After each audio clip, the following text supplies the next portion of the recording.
We were lucky enough to visit Ireland this summer and to find some of the magic we'd heard so much about. Ireland is a land of opposites, and this creates a heightened, almost spiritual awareness of the fault line that exists between both sides. On the one hand, it's one of the most peaceful, friendly and safe places we've ever been, but there are also many reminders of the recent war and of the ongoing tragic divisions.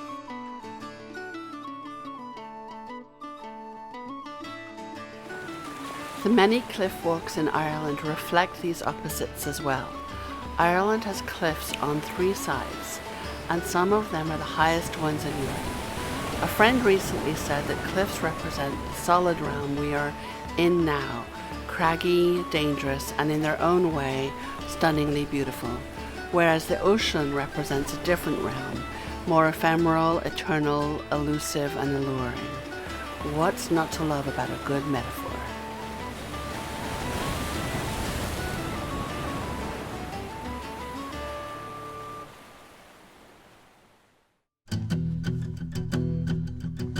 Metaphors and magic notwithstanding, the real reason we visited Ireland this summer is because our daughter was invited to take a portrait painting class in Enniskerry, which is 30 minutes south of Dublin. The week-long class was taught by her American teacher, Rebecca Tate, who also invited me, since I'm Chloe's mom, as her chaperone. I thought I'd be bored when they were all painting, so I asked if my husband Rich could come as well. Rebecca said, the more the merrier, so off we went. Our first morning, we landed at 5:20 a.m. and we arrived at the Hoth Cliff Walk at 7:20 a.m. Our Airbnb let us in at 1 p.m, so we had to fill the time. It doesn't matter how tired you are, the cliffs in Hoth are breathtakingly beautiful. Lots of people jogged past us, but we were more than happy to stroll, take photos and play with the drone Rich brought. He couldn't use it everywhere we went, but when he could, he did.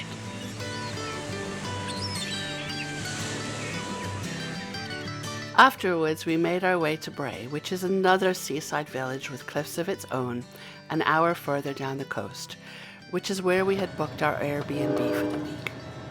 Bray has lovely seafront restaurants and lots of nods to James Joyce and Oscar Wilde, who used to live there. It also has some arcades, a pub famous for its fish and chips, and one thing I miss from my childhood in Ireland and England, 99 ice cream cones. The next day was Sunday, and Rich, Chloe and I drove to Galway, and then down the wild Atlantic Way to the cliffs of Moher. With more time, I'd see more of the wild Atlantic Way, and spend more time in Galway too. The views were all stunning, and the pedestrian streets in Galway, with all the buskers, craft fairs, pubs and shops, were so much fun.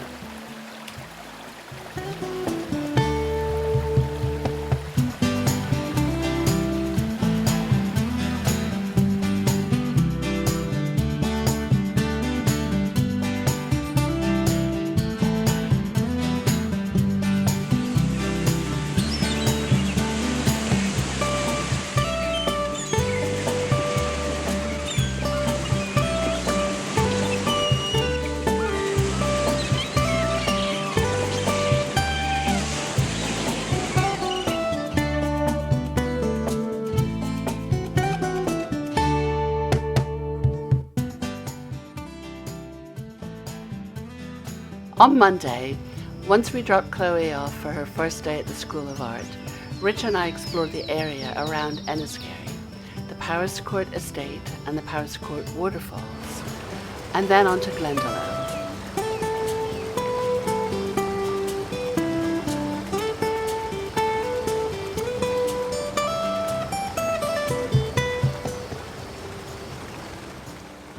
What's your favourite part of Ireland? My favorite part of Ireland so far, I gotta say I was really impressed with the Hoth. Really? Yeah. Hoth was really cool. You like the sailboats?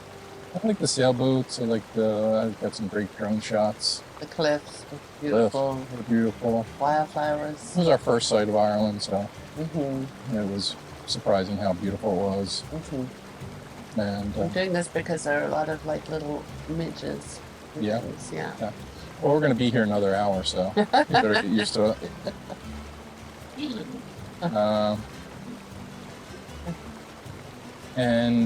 But yeah, so far I've liked everything. I've liked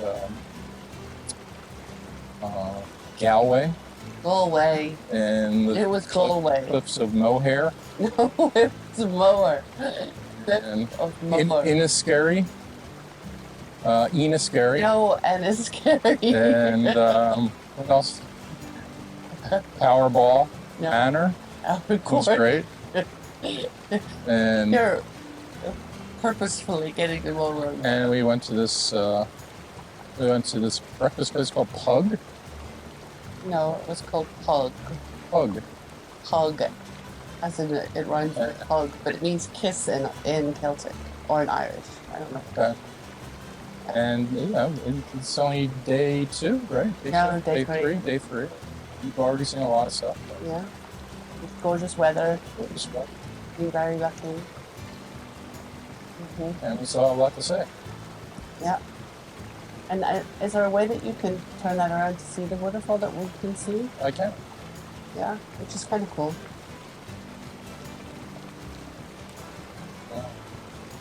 Yeah. Right. Okay, there we go. There's the waterfall. Isn't that beautiful? Yes, that is beautiful. It's all right. It's even better. It's not really an American waterfall. No. Not Niagara. It's not Niagara Falls. No. But it's beautiful. It's the tallest one in Ireland. Yeah. That's like the best one-legged skier. Stop it. Plus. You can't say disability jokes. That's No terrible. disability jokes? No. Okay, well that's going to be on the cutting room No. floor. That won't be on the cutting Okay. room. I mean, I didn't say like... No. No? Stop. Whatever you're going to say. Okay. Yeah.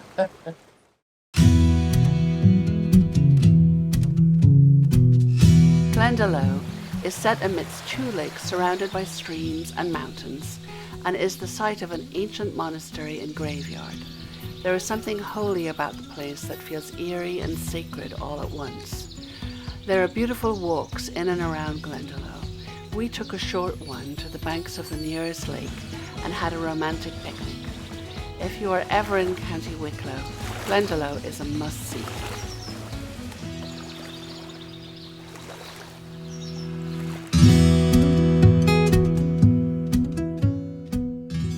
The next day, Rich and I went to Dublin in the morning and strolled down Grafton Street. There were many talented buskers, which reminded us of the movie Once. We highly recommend both the street and the movie. We also love the famous bookstore Hodges Figgis near Grafton Street and Ireland's National Museum. The famous bog people were the main attraction there, but overall it was a fabulous museum with many other relics, all revealing interesting things about Ireland's ancient culture.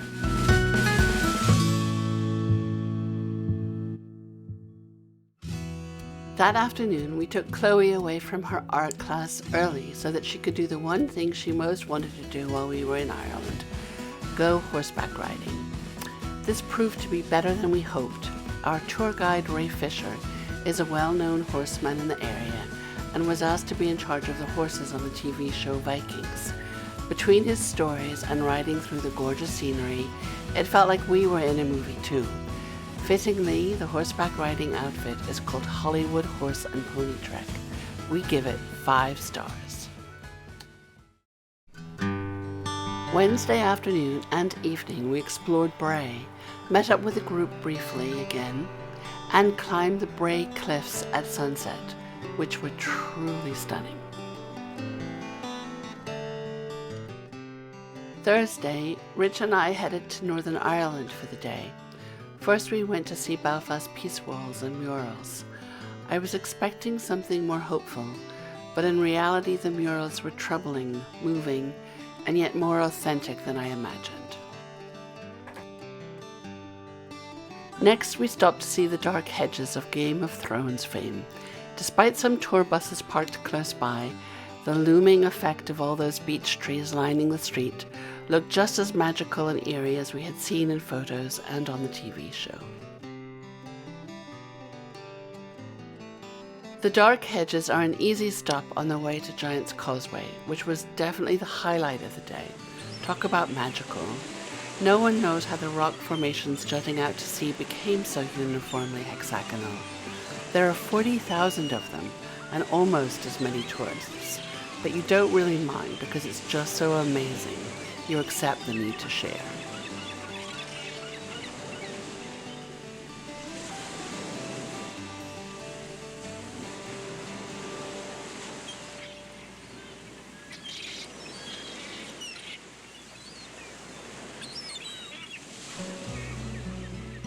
Saturday we went to the National Gallery of Art in Dublin.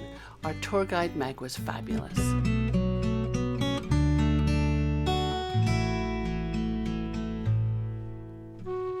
Later on that day, Moira, another informative and entertaining tour guide, showed us around Trinity University, its long library and the Book of Kells. Her funniest line was, "But Jesus, I'm going to need a drink after this." On the way to the airport, we made sure to take a peek at the famous River Liffey that runs through Dublin. The River Liffey sometimes translates to the River of Life, and other times to the Stampeding One, because of its propensity to sudden floods and fast-flowing water. This combination of life, or liveliness, and volatility seems to embody the spirit of Ireland and the essence of what we saw and felt throughout this beautiful country.